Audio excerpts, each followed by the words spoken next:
My name's Cheal with Imaginarium and with G was NLP, and I'm going to be speaking at the NLP conference at resourcing language. Now, if I say the word rabbit, that will have meaning for you, and that will light up a whole bunch of neurons, and a network will kick off at that point. But what fascinates me as well is if we go back in time, let's say the last 2,000 years, the English language, and by the way, I'm going to have to focus on the English language because I don't really know many others particularly well. Over the last couple of thousand years, the English language hasn't stood still. In fact, it has changed dramatically. It has been influenced dramatically. So the words that we have today and the meaning we associate with them, well, sometimes we can track back through time, and by having a little bit more of an understanding of the etymology, the history of language, we can sometimes help ourselves and perhaps help a client if they're stuck on, particularly around a word. We have certain words that have meanings. Let me use the word dilemma.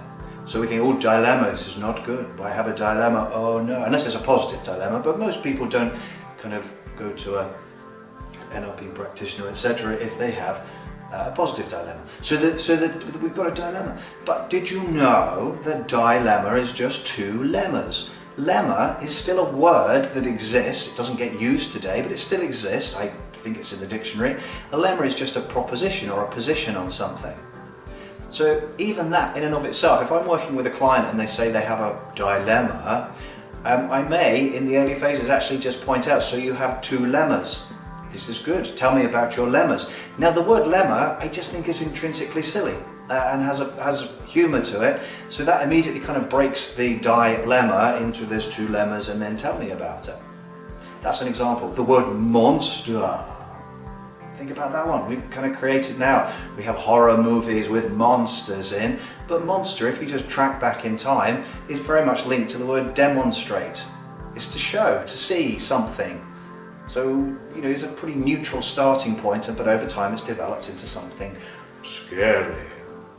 You get the idea. So what we're going to be covering, we're going to be going back through time a little bit and just tracking back in terms of what's influenced the English language, just to see some of the kind of connections, interconnections, but also giving you an opportunity during, it's a 45-minute session, but it will be purely about curiosity.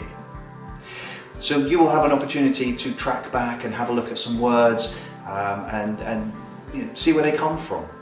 So if you're curious about language, neuro-linguistic programming, then come along and see what we're up to.